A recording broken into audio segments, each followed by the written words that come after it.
Adriano Panatta says Jannik Sinner has no competition. Without Carlos Alcaraz, Italian tennis legend Adriano Panatta says Jannik Sinner has no real competition at the moment and will have it only when Carlos Alcaraz returns.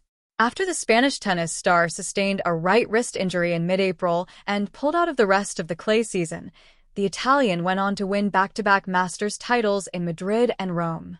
What happened at the French Open is well documented, as Sinner collapsed under the Parisian sun and suffered a shock second-round loss.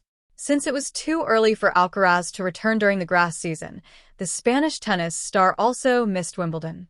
In the absence of the Spaniard, Sinner went on to win back-to-back Wimbledon titles. Panatta: when Alcaraz returns, tennis will return to being an open contest.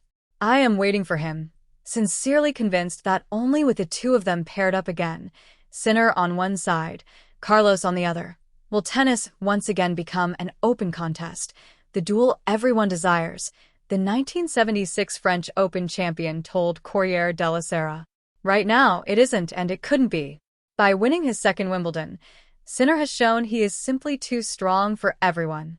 He fended off Zverev, who had meanwhile won in Paris and climbed to number 2 in the rankings, handing the German his 10th consecutive defeat. Sport, not just tennis, needs fierce rivalries to be as compelling as possible.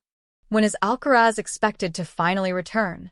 Alcaraz didn't sign up for the Montreal Masters, which kicks off on August 2. However, last week it was confirmed that the 7-time Grand Slam champion was targeting a return to action at the Cincinnati Masters, which begins on August 13th. Barring a setback, Alcaraz is expected to return in less than a month and compete in Cincinnati before heading to the U.S. Open. Elena Rybakina is enjoying some quality time ahead of the North American hardcourt swing, as the Kazakh tennis star visited a winery and enjoyed some wine and delicacies.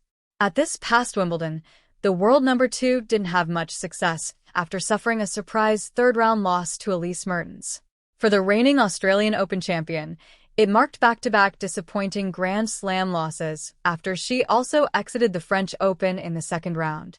However, after enduring a disappointing grass season, Rybakina decided to reset and enjoy some time away from the court. And that included a trip to a Bratislava winery, which she certainly enjoyed.